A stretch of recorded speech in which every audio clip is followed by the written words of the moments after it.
Are we on? Can you hear me? Can you hear me? Microphone check. Lights, cameras. This is swanky.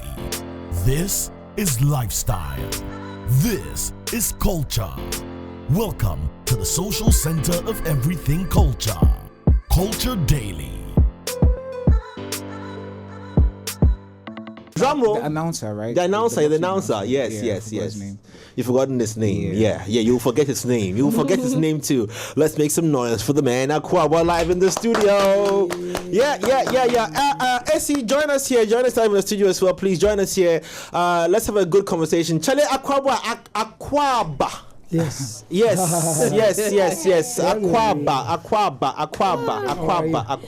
Akwaboah. I want to take this from 2012,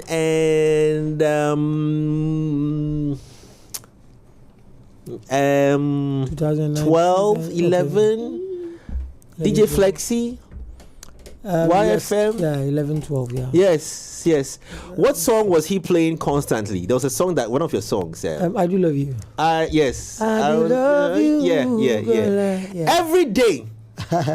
For like 2 years, at like 11 or 12, there about 1 o'clock, DJ Flexi would play Akwaboah song. I think it was Flexi and then Sammy Forson. And Sammy Forson, yes. Yeah. Why that song? Was that the only song you had in your catalog or what? No, that was the very first song that I think I did. And it was even an unfinished song. Yeah, but Flexi still wanted to play it, so I was like, okay. So to date, that song is still in the system. Not completed. You said it was your first song, first commercial song. Yeah. Do you know the song? First unfinished song. Yes. Hey, please let me ask, because the lady was born yesterday. Yeah. You know. Out of all of us, you'll be the one who wouldn't know the song. It was your first commercial song. Yeah. So it meant that you started your career around that time. Yes. I guess I was lucky with the first song. Wow. And everybody loved that song. So. No, wait, this is mind blowing. So prior to that, what was Akwaboah engaged in? What were you doing? I was still. What was your life before that song? I was still the underground person, an instrumentalist, playing with the band, Patch Bay Band, for most of the artists in Ghana. I was part of the Well, I think we were playing for. We used to play the Ghana Music Awards. I played for like 4 years.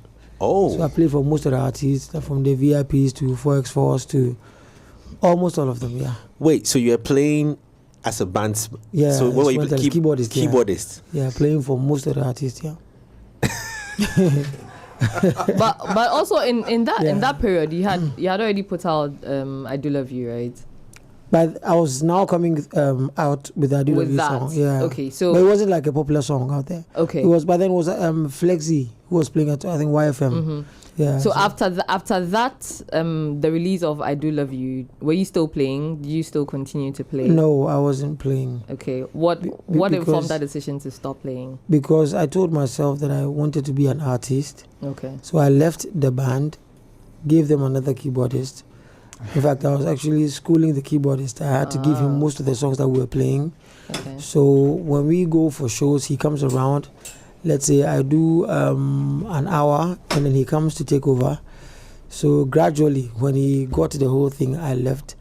I came home. It's not like I even had any money at home to be like spending crack. It was just nothing at home. But I guess I took the leap of faith. I was like, okay, I wanted to be an artist, so I came home, waited for like a whole year. Oh. Yeah, but then Flexi, I started playing the song on radio, YFM. What was the relationship with you? I mean, some might not know DJ Flexi, and I understand, but he was also one of the very instrumental DJs, silent DJs that you'd have, promoting true, authentic Ghanaian music, and that was his dedication. In fact, African music, let me say, yes, he was very, very keen on doing that. So on his playlist, day in, day out, Monday to Friday, they'd have him play strictly African music, and he always began the show with Akwaboah's song. Yes. It didn't probably make sense to us at that time, but he was very consistent on that branding. And what was the relationship between you and him? So it was just a friend, like brother, manager relationship. Tell him make you try. It could be, but I think it was him and Roger. Okay, and Roger, yes. Yeah, I think Roger is now in Australia or somewhere. Yeah. Yeah. So it was him and Roger. It was like a friend, make you try, see, you go work, vibe, and then I mean, and it worked. Yeah. So I As want a to know, band. in that 1 year. So sorry, in that 1 year, what was it like? The struggle, and was there any time where you felt like you wanted to give up? Because 1 year is a long time. Yeah, I mean, I come to Kakra. I mean, honestly. But like the honesty. Yeah, and but I actually wanted to do this. You get it? So I remember Apietus called for a Vodafone Icons. That was the very first time I was supposed to be the vocal coach, and then the money they paid me, we used to shoot the very first video, I Do Love You video. Meanwhile, I was still backstage, as in doing stuff for myself, playing at church. I think the church also helped. So there was this monthly salary that you were taking. It wasn't that much, but Charlie, so he held me down for a while till I Do Love You came out. Yeah, even with that. Yeah, I'm listening. As a bandsman, even though we still classify you all as musicians, right? Yeah. What would you say were some of the lessons when it comes to discipline and commitment that you carried into your independence as an artist? Well, there's one thing that I learned: you can't cut corners. Yeah, you can't cut corners. If you refuse to play by the rule, you'll be played by the rule. If you refuse to go by the rule, he will be played by the rule. So ever since, I mean, if it has to be good, it has to be good. And I think that's what has helped me with most of the songs. Whether I release new songs or not, I still have the shows, I still have the tours and stuff doing. Let's roll back to God rest his soul, to your early childhood when, how instrumental was your father's career in shaping you to become who you are today? Well, okay, I always say that. What was it like? Okay, so Daddy was like a mentor, my mentor. Now you would say tour. Those days it was trek, where he would take you around. Like from trek. From Kumasi to Sarkodie so when we vacate, you take me along. I used to look at like watch him play and stuff. And he was somebody who wasn't always listening to the radio. Sorry. He wouldn't let you listen. He had loads of songs for me at home. So those songs were the songs that I was listening to. In so doing, I didn't know it was even shaping my scope of reasoning, my sound and everything about me. So growing up, I felt like, okay, this is the way to go. Do it well, do it this way. So if you listen to most of my songs, it's kind of Highlife, but there's this R&B in it. There's the calm side of the songs and everything. So he was very instrumental. And even before he passed, when you do the song and you take it to him, he will tell you to your face, "We are Nyedo." I was going to ask about that because I watched the interview that you had with Delay, right? Yeah. A couple of weeks or months ago, where you said that even at your old age, that you've grown and you're making music and you know the music, you still used to play the songs to your dad for feedback, right? Every time. After his passing, how have you held up? Because that's also another reason point for you as to, okay, I have a song, but who will be as honest with me and not be a yes man in my life and tell me what it is as it is? That is the hardest part of life now. Knowing that he's no more, and then now you have to do everything by yourself. But there are certain things that he told me before he left. That if you want to really know how good the song is, so you produce, you listen to it over and over again for like a month or two, you never stop listening. Definitely you start seeing the loopholes in the songs. When you start the song, it feels like it's kind of cool for you, and then studio you're listening, studio vibe, which I think Then after a month or two, you start seeing the loopholes because you've listened to it over and over again. It starts getting boring in your ears. So by then you know the kind of loops to fill. So that's what I'm holding on to now, how to really do that and get a song right. But I would say I don't think it's a hole that can be filled. How you would always especially when we have that connection when it comes to music. Some people don't have that with their dads because somebody is working and their daddy is also doing something else. But this one, it's like personal. So he was the go-to person for corrections and for advice. And since he's no more, I just have to probably live with that. I'm a bit sensitive. I'm pushed to ask, but let me just ask. Feel free if it's not something that to be discussed here. They say a boy's best friend is his mother, but that's another side of it you hardly talk about. Okay, so my mom was, she's still in Kumasi. Okay. So it was the man what is saying, blah blah. It wasn't like that. Okay. Always like me so seeing it was mom. daddy that you were very close to. Very close to. Now and I think we were close because we understood ourselves when it comes to music. What in you weather? Why you weather? Charlie Corden the new Akwaboah like that. Did he teach you how to play the keyboard? Somewhere, yeah. I had to learn from Kumasi, and when I came back to Accra, he gave me books, and then he was also teaching me so many things at home. These treks were they not in any way distracting school? The treks that you were on, tours you were on with that, were they affecting school? How was it like now watching him on stage? What were some of the inspirations you were drawing from, performances and stuff like that? What were some of the things that were motivating you day in, day out to become the man that you are today? I guess I just loved to see him on stage. As young as I was, I didn't understand what he was doing though, because I didn't know by then how to play the keyboard, but I could just tell, okay, this was something I wanted to do. And I remember that I was also playing the keyboards with my hands on the table. Okay. And he would come, all that kind of stuff. So somewhere along the line, I actually knew that I wanted to be a musician. So when I left school, the only thing that came into mind was music. Oof. Yeah. Yeah. I think that so far you've had an amazing career, and I found out through my sister that you used to play, in a band. I didn't even know. And this was just days ago when I went to see her. She was talking about you. So, yeah, my younger sister. Now, I also, through that, I did some reading on you, and I found out that you wrote music for DSP, Kofi Sapon, Becca's Dark Heda, and all of that. I wanted to find out. And around that time, were you still playing for the band? Yes. So you were winning awards while playing at the very awards. the very first award that I won, I won that without a song.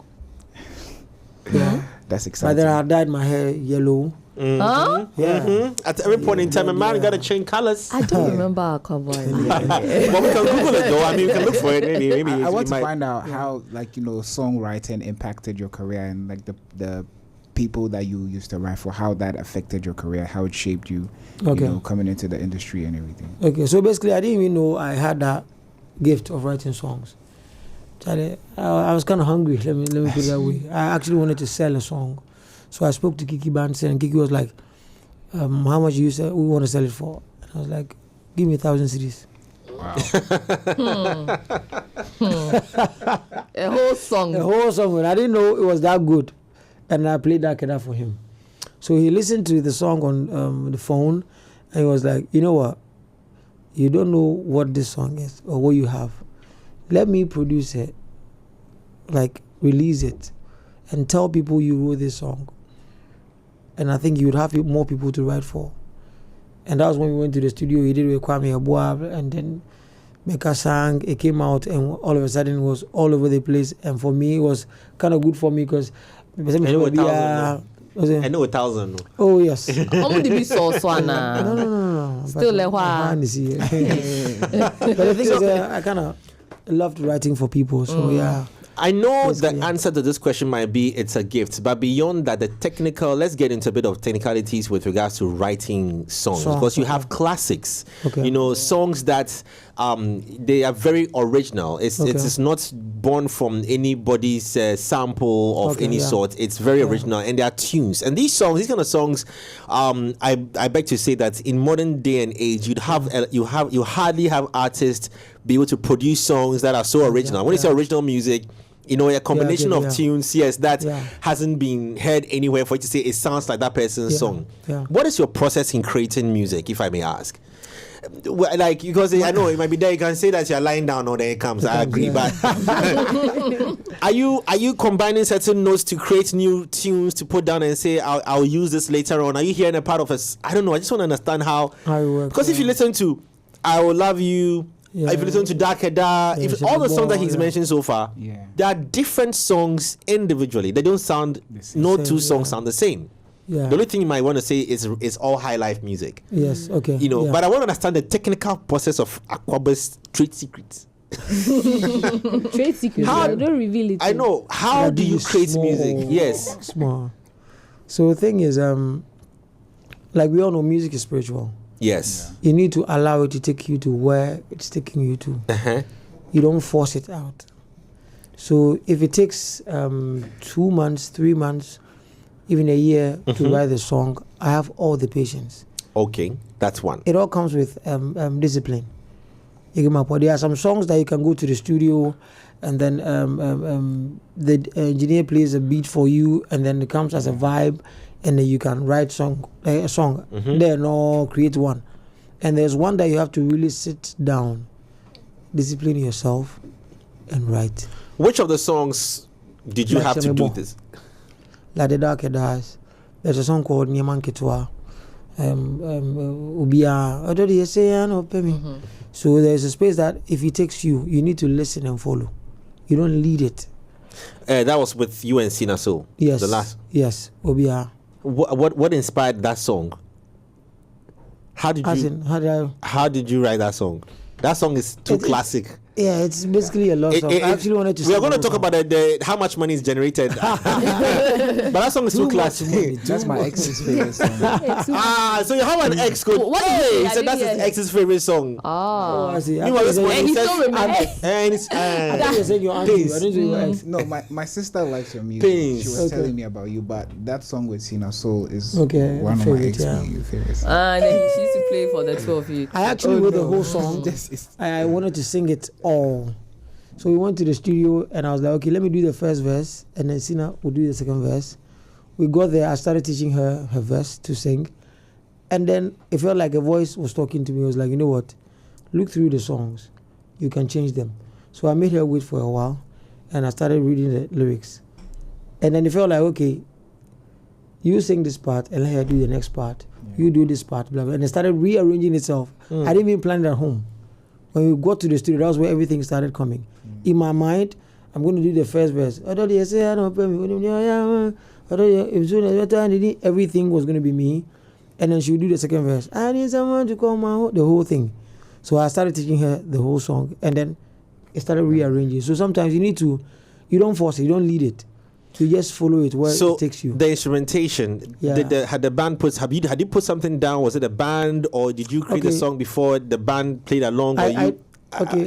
Okay, so I did the instrumentation at home, the normal drum, the studio setup at home. I did everything and then sent to the band. Told them, okay, this is how I want the drum to sound like, this is how I want the bass to sound like, this is how I want this to do, blah, blah, blah. So then we got to the studio, as in a live, bigger studio, and then they also added up. And that's how I normally do the songs. In as much as I can sit in the studio and do most of them, I want collective ideas to be put on the song, because basically it's your song, but you can't only do, like, you can't do it alone. Okay. So I like people to still be around when we're doing it. Variety brings spice. Still on that song, what was inspiring the lyrics? Personal happenings, life happenings. Do I even know? Or you just because you're a love man, but you've expressed love in various ways across so many songs, and each song has got something that you are speaking. So it's just something that just came up in your mind. Yes, and that's how sometimes it works. It can come as a minute or even a second song. So now good. So I want to ask where that's, because you see, I understand how difficult it is to get a tune in your mind and expand it, and that is what you're just saying right now. Yeah. So did this tune drop in your mind, or did you create it, or? Yes, you'd have to create it. That's why I said it comes like a second melody in your mind, but you have to build on that. So that's where everything started. And I think there were people talking about being in a relationship and then it not being possible to have one person. Like being married to one person. Monogamy. That's it. Yeah. And I was like, God created Eve for Adam, not Hawa, Eve, Memuna, or Sarah. Bass. I like that. So I actually wanted to do a song about that. Yeah, I remember now. I actually wanted to do a song about that, about you saying, it is possible to love one person. But do you genuinely believe that, though? It is possible. Okay. Thing is, we all have our desires. He said it is possible. He didn't say it's a must. Say it is possible. That means you can do it. No, but he can't tell you what to do. No, I'm just talking to Trip. But it's like, Jay, the clarification need you are, because like... I'm just repeating Akwaboah's answer to you. It is Jay, do possible you now. believe in monogamy? Do I believe in monogamy? When you say believe in, it means that... Do you practice monogamy? Do I practice? Yes, I practice monogamy. You do? Yes. I'm monogamous human being. Oh. Why? Come and hug me. So I always say this. When I always share dwell on the fact that is when you read the Bible, they say Solomon had so many wives and girlfriends, blah blah blah. So usually men want to dwell on that. And David had lots of girlfriends, blah blah blah. But the thing is, if you read and you get to the end, you'll find out that most of them didn't end well. Yeah. And even aside that, I don't think it applies to all men, because at the end of the day, stories are told of Solomon and David being wealthy. Exactly. So but you see, the story was focused. Sorry, we drift off, but the story was focused on Solomon. They didn't mention at any point in time if any of the wives had other people they were also seeing. the story they did not finish up. So chill. The story did not finish up. The only the Bible only spoke to one side of the. Yeah, do you know the 200? And there's a danger of a one-sided the 200 wife. Maybe she had 300 men. How do you know? That you know. No, see, focus, like you said, was on Solomon and what he had at that point. Having women, having wives and concubines, they belong to you. As to what they are doing, that's onto them. And when you are found out, the kind of punishment you would get is not what anything. Sorry to be biblical 1 minute. Do you know that the story of the crucifixion? Yeah, they tell the story of what happened to Jesus Christ on his way to Calvary. However, there are stories of the soldiers. There are movies done of the soldiers who actually because there's different POVs. When you the POVs are different. So the Bible spotlighted David and Solomon. But if we try to spotlight Cynthia, Memuna, Hawa and co, my sister, what will come out here? You realize that Charlie, already Nankasa, listen, the Bible is being heavily debated and now in modern day and age, and they say it's your test of faith for you to, if you still want to believe in it or you don't want to believe in it. But there are lots of things that are coming out that if you follow and read about, you might look. Let me scare you with one small thing. Have you heard of the lesser oh my man, let me just find this real quick. Just give me a second. Akwaboah, sorry I'm doing this, but I know it's on your. It's all tied to our conversation. Yeah, I understand. Do you know that the emojis you are using on your phone are tied into what do you call it? The lesser? Oh my days! I was just the lesser Jay something. has been spending a lot of time on TikTok. Is it lesser gods you are looking for? Not gods. Because lesser. I'll find it. But I'll find it before the conversation ends. Okay. But if I show you the emojis and how they are linked to certain demonic symbols, equally marking the same number, 72. There are 72 of the emojis you use on your phone. The same demonic symbols. I've forgotten. Somebody who should know this on TV should hear me out and help me out. You will stop using them. So in this life, I'm telling you that it is always from the point that you speak to things, you understand, or where you see it. So about the story of Solomon and all of that thing, it is the story of King Solomon. Have you heard the story of Hawa and Memuna? It might change your perception to what you think. What is life supposed to be? You understand? We're told there were 9 planets when we were growing up, right? But you should only just wait and hear what's happening now. But that's just on the side. But anyway, let's come back to this song. Yes, but no, but it's a beautiful song, and it's a song that if you watch a lot of precious love moments, people have used the song to motivate them. So what are some of the stories you've heard? I don't know if you have. No, so you go on TikTok and then you have loads of videos. I mean, people using it, like especially, couples using it for their weddings. People using it to dance. Some people to chop love small aside and stuff. But loads of videos are on TikTok and everywhere about the song. And funny enough, that was the last song I did on the EP too. And it turns out to be that most of the last songs that I do on my album or the EP turns out to be one of the biggest songs. And Obi happens to be one. Well, let's go check out one of the classic songs. In fact, original by your dad but collaboration also sends shivers down a spine of people. Jump into that conversation. I know we are all itching to ask questions about this classic tune as well.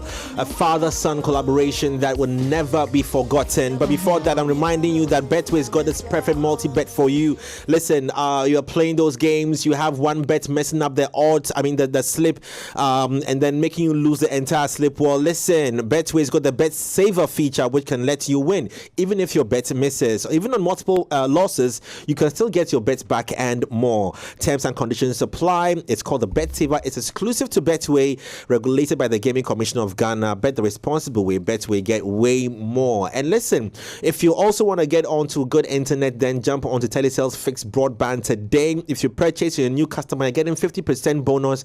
Existing customers are getting 300% bonus. You want more information? Just go onto telecel.com.gh or download the app, Telecel Play app, or visit any Telecel retail outlet and get connected. By dialing also star 900 hash, you will definitely get locked on to Telecel's fixed broadband. Telecel, connecting energies. Lenny, you want to chip it in? Yes.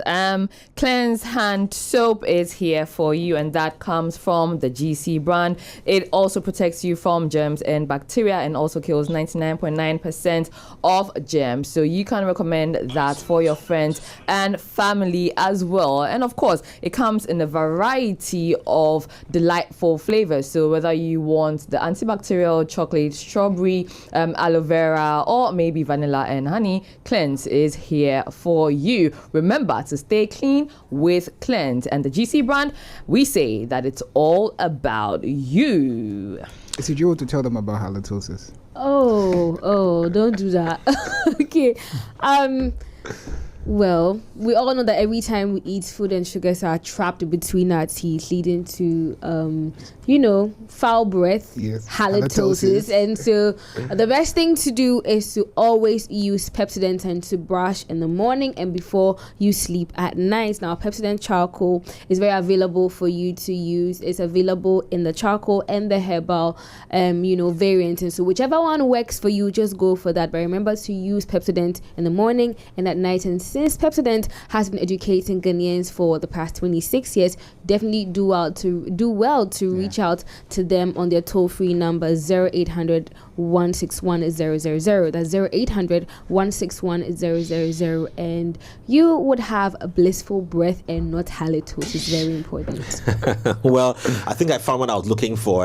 You just might want to go and look for. I'm giving you all those tasks. Look for the 72 seals of Solomon, of King Solomon. Seals. Okay. Yes, 72 seals of King Solomon. Yes, and read about it. Yes, and you see the emojis you are using your phone, and some of Danny, all those things. I'll check it. You see how much you are communicating and connecting with things you don't want to connect with. But that's just on the way. Listen, I'm telling you also about ABSA Ghana's Ready to Work webinar. It's happening on Thursday, the 13th of February, a day before the big day, the Shades of Love Day. So make sure you tune in live on ABSA's Facebook and YouTube channels at 11 a.m. prompt. Okay, don't forget, Thursday 13th, 11 a.m. prompt. And this is centered on cracking the goal setting myth. They say, is it true that simply setting goals can make you successful? Well, they're going to talk about it, so make sure you don't miss out on there. It's a chance to start working towards something truly impactful. Now let's come to this conversation about this song, this classic. Okay. Let's talk about the origination, if I can say that, right, of this song into what it transcended, what it did for you, hence this collaboration you did with that as well. Okay, so,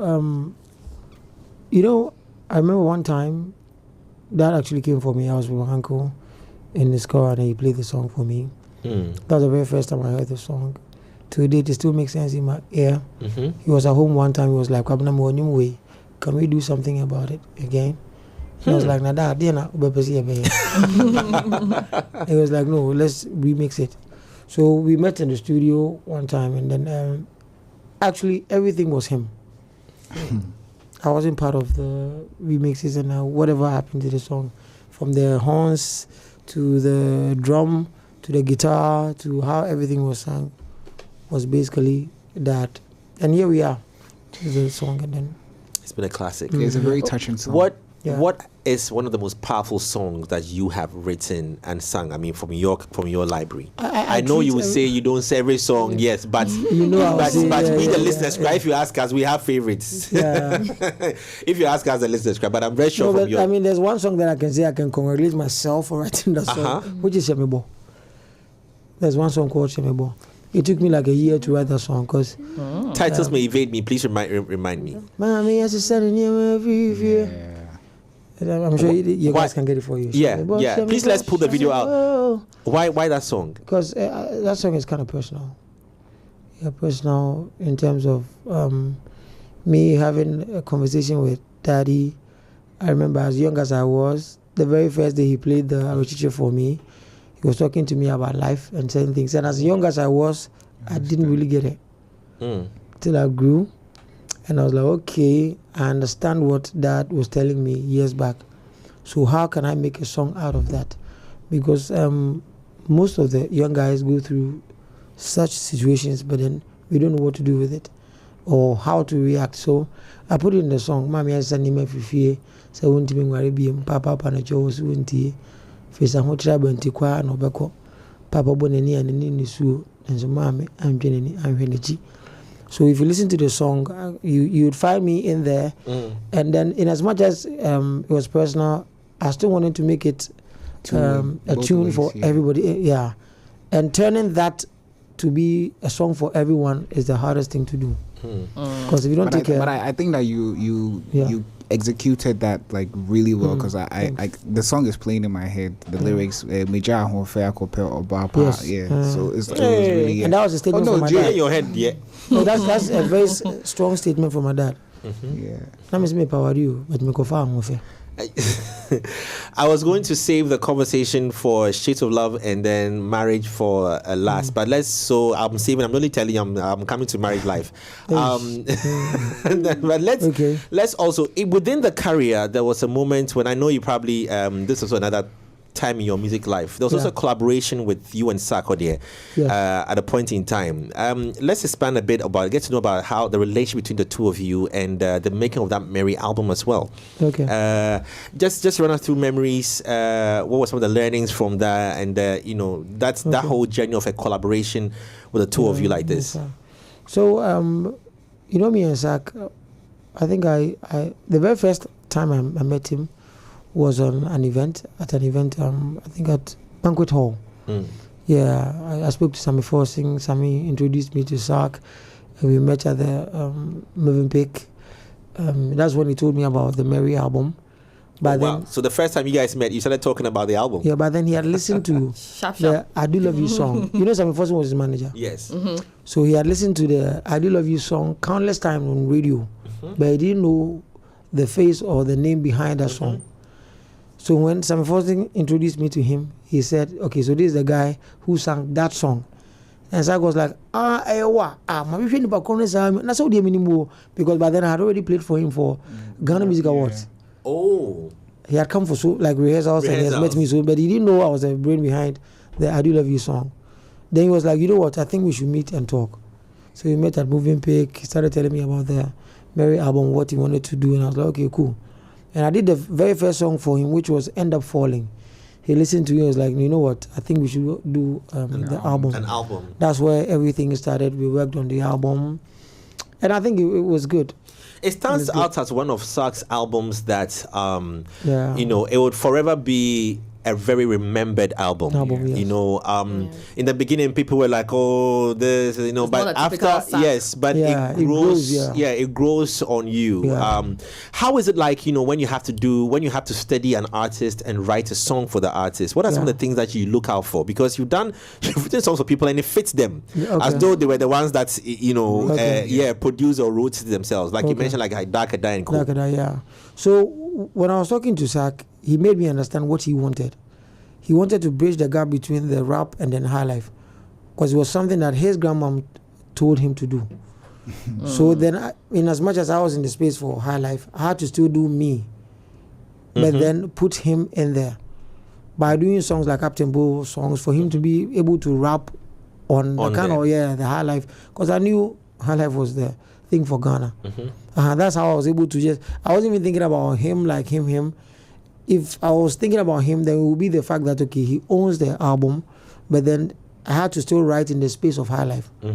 And that's a place he wasn't really, like, it was the hip-hops, the other ones. But then for the Highlife, I had to bring him in there. And I guess it fit. What has made you not be heavily influenced by the Afrobeat opportunity to become a global icon? The temptation is there. Afrobeat is you jump onto it, you slide onto it, the next thing you know, you are playing a gig in some Jamaica or some Massachusetts or something. Not to say that Highlife wouldn't take you those places, but the global conversation on music from Africa now is Afrobeats. You haven't deterred from Highlife. Why? Because it's not always about today. It's about tomorrow. Longevity. Let's enter it. Go there. I'm an advocate. You know, I advocate for Highlife music. That's why I said you're happy. So the question, but you okay? Let me just sit here small. So I'm not talking for Highlife. I'm talking for Afrobeats. I speak on why and understanding why you haven't. But in this answer, let's expand it. So, okay, when you listen to most of the songs that we do in Ghana, the ones that stand the test of time is the Highlife. Today we play them and we still jam to it. So I had the privilege to play with Amachi Dede in the US, and then we started this song and Akwaboah, yes, and Kolano mo Magana Dano. They all jumped on stage and they were dancing like they've been in Ghana before. Simply put, when you come to Ghana, we must understand that no matter where we go, we're still Ghanaians. At the same time, fried rice here, then fufu at the power. You get my point. So basically, we can do whatever we want to do. I understand. You might want to do other things. I really understand. But we can't run away from our identity. And that is the Highlife music. And for me, I want to be able to perform now. I've been performing 10 years ago or 11 years back. I'm doing it now. I still want to do it after 20 years from now. If the Amachi Dedes, our Papa, Korean trees, the Lumbas are still doing it and they are charging loads of money for that. And it's all in the same genre. It's all the same Highlife. And they are doing so. That should tell you they're doing something right. And they are performing their old songs. Old songs. It's not like more hits beat now. They don't even have recent releases. No, yes. Just the old song. And they are still doing the same old songs and they are still making it. You've created timeless music. Have you recorded an Afrobeat song that hasn't been released, or? Oh yes, I have. Why haven't you released it? I intend to release them though, honestly. But the thing is, in as much as I would want to do that, I still want to stick to what I do best, because the message is very, very important to me. Writing clean lyrics, giving you something to think about. Yes, because you might want to go to the club and dance, but when you come home, you might want to think a bit. And for me, that's where I come in. So when you're in your cars going to work and stuff, I'll come in. So after 15, 20 years from now, I'll still be the same. You're probably responsible for the extra 1 million Ghanaians that have been born in the past couple of months. Yeah. Because they use the song. Hey. But where are you getting your stats from? Where are you getting your stats? Your statistics? The guy did Shades of Love last year. Last 2 years. Yeah. Do you want us to check the number of Ghanaians that have been born and when does that happen that they play these songs till today? We can check and find out. But let's bring it down to Shades of Love now. What prompted in this idea, this event, concert, experience from inception? It's still the same, the legends. I looked at our father Korean trees concert the 24th, and I was like, how can I have mine? You get me? But that's how come I think I discussed with Akusia, then my manager, that I would want to have something like this. We spoke to Sark about it, and the very first one that we did was at Twist nightclub. Oh. Yeah, Yaboka. Yeah, but I still wanted to do it, and from Twist we came to +233, and then we went to Across City. That one. Accra City, and then now we've outgrown the place. We came to Grand Arena, and here we are at the Palms Convention. So basically. AC, let's get that video ready. That AC has been in the studio, in the recording studio with Akwaboah as well. You mind sharing now your experience on that before we get the video ready? We had fun. I was telling Akwaboah that was my very first live session. The band, they know what they're doing. They are on point. And, I saw the relationship, the camaraderie in there. It was really nice. And just the way he gives them instructions and the way they pick up, it's like he doesn't even need to finish speaking. They get it. They know what to do. They are open to giving their own contributions and whatnot. And it's like it's great teamwork. Okay, let me ask you, because you come from a new generation or a recent generation. In hearing the Highlife music and then also experiencing club time when there's a jam with the Afro beats and everything else that we do, where do you lean towards a bit more?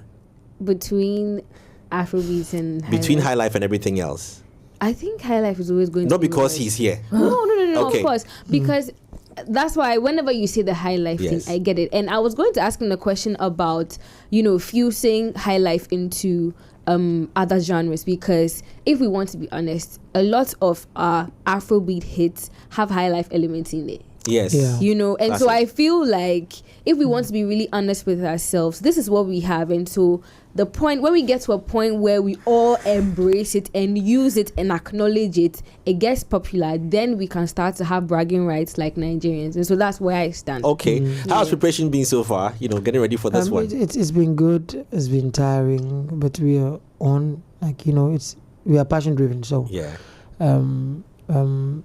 it's been okay. I mean, putting the songs together, arranging them, getting artists to come for rehearsals and stuff.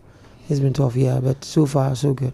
I know you hardly touch on the artists because you are I keep them for you keep them for but it promises to be an exciting experience at this Shades of Love. Yes. I promise it's going to be a good one. That we can guarantee. We'll give you more details on tickets. Are we getting any surprise gifts this year? He gave us he gave some gifts out. Let him say it.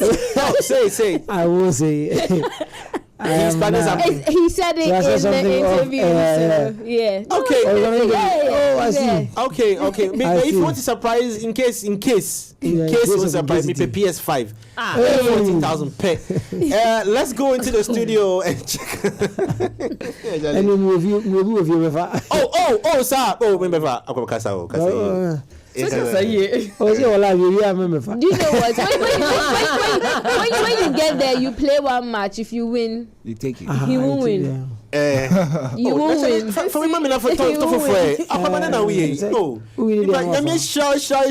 PS5 I got better boys. Stop boys.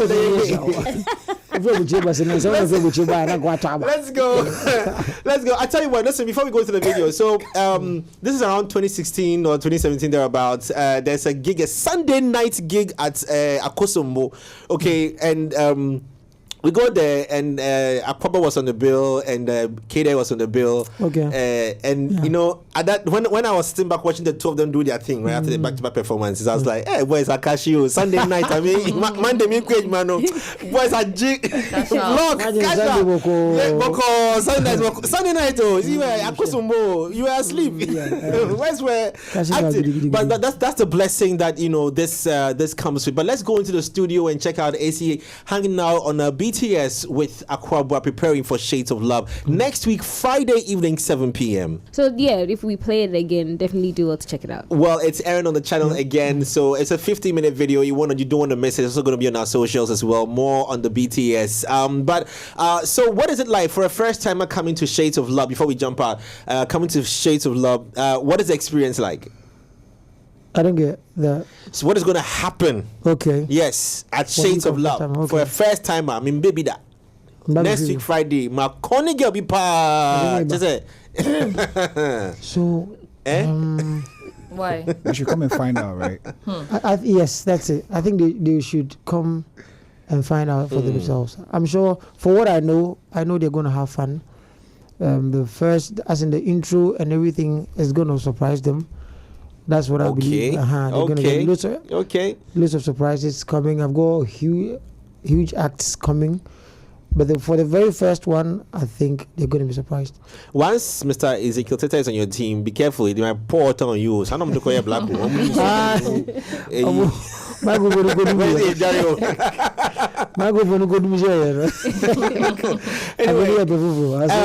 Tickets. So oh man, I was trying to pull out that information, but there's so much on my phone. But if in case you can recall, ticket outlets, ticket prices, yes. So if you want to get a ticket, you can dial. There's a number to dial. Actually, you can star 714 star 2020 hash, star 714 star 2020 hash to grab your tickets, and then there's a number to call.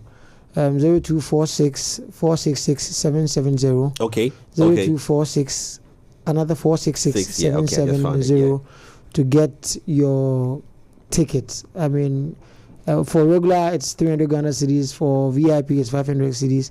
For VVIP it's 750 Ghana cedis. And then if you want to book a table, there's a table for 2 and there's a table for 6. Learning for reservations, and then you're good to go, Charlie. So let's make sure we all come in our numbers. It's going to be a great night for lovers and non-lovers alike. Come out in your numbers. Come and join the celebration. Let's celebrate it. She said she's going to come with her boyfriend. Yeah. But I don't know why people don't want to declare and just. So you don't have a boyfriend. You still don't have a boyfriend. Last year you didn't have a boyfriend. When I've said this, I'm saying it again. When I find my person, it will choke people. That's right. Yeah. It will choke you. I don't have a boyfriend. Even Trip doesn't also have a girlfriend, so it's not just the ladies. But it's very normal. Whilst you're on there, we're wrapping it up though, but whilst you're on there, I don't have a boyfriend until they are pregnant. Akwaboah, married life. I mean, you jumped into the cage of life. They say the most beautiful prison you can have in the world, which is married. You jumped in there. How has it been? Transition from and in fact, hold on. There's a question that was asked. They said how you met her. Yes. How I met my wife? Yes. Well, she's a church secretary. Hey, Akwaboah. So I used to go to my pastor every Sunday. And then one day I was like, Charlie, I can marry you. She actually thought I was joking. Oh yeah? Yeah, she thought I was joking. I was like, I'm serious. So just randomly, Charlie make a marry you. That was it. That was it. Wow. See, let me say this on TV. Man. Some of the ladies, you might do whatever you want to do. Push your head on the ground, cook at night, and do whatever you want to do. If it's not for you, it's not for you. Yeah. Get that? I agree. That's legit. It's only surprising that you just Abden randomly said that. If it is for you, trust me, you can do whatever and he's still going to come after you. Louder. And step. So I met her. I felt she was the right one for me. That's because that's what I saw. And for me, affection is a big deal for me. And that's what you need along the line. She has to have that for you. Okay. As a man. And yes, I did yes. So for me, basically, as simple as it is. And we're wishing you all the best in your marriage as well. She's so pretty. Yes. Well, so when he hits the high note at Shades of Love on 14th, you know whom he is hitting the high note for. Yes. And when you hear a song from Akwaboah that is expressing the slightest maybe upsetness or anger, you know where that is also coming from, the inspiration. Because women can take you here and bring you back and reset you. Gladly. As it should be. Yeah. So we see a shade that's deeper than the regular red we are wearing. They know where it's coming from. Just say, but anyway.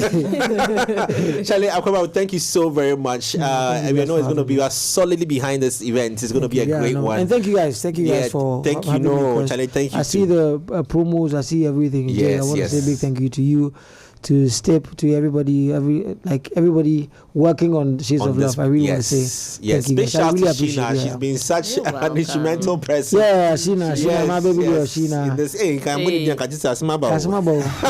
I'll be Homes. I'll be Homes has been very Yes. supportive. Yeah, I'll be Homes, Bev Duvernay, and then Yeah. you Yes, all, thanks yeah. to all the sponsors. We are playing Yeah. That Comes Back for you as well before we wrap up. Well, as we wrap up on the show, but Akwaboah, thank you so very much. We are all there next weekend, Friday evening. That's the Yes. go-to place where the spotlight will be at the Palms Convention Center from 7 p.m. Make sure you are there in your numbers. Don't come single. Find a friend and pull a friend along. You can even find your ex. For those who sent us messages about their exes, you can can't bring find them to come yes, there, you they are can bring your ex along, and it will be a great occasion. If you And can't find looking them, up. if you can't find them, come there. They'll be there. There'll be there plenty. yes. Lenny with their single and alone, but we'll find somebody in that. Yeah. I mean, boy. I'll call you up on stage. Yeah, right. Yes. Yeah, AC is very coming right, there I single. agree. Kojo Trip is coming there single as well. They'll all be single and ready to mingle. But you also know that single means not exactly single, because when you're filling the form, it's only single or married. There's no in a relationship on the form. So yeah, once you're not married, you're single. Bas. Chala, come here, that's right. All right, great weekend it is. Have an amazing weekend. Chill out. Also, tomorrow night is going to be happening the Ghana Dance Industry Awards is also happening tomorrow evening at National Theatre, so you can also be there to support. And on that note, we are out. Great program of the weekend. Thank you so much, and peace.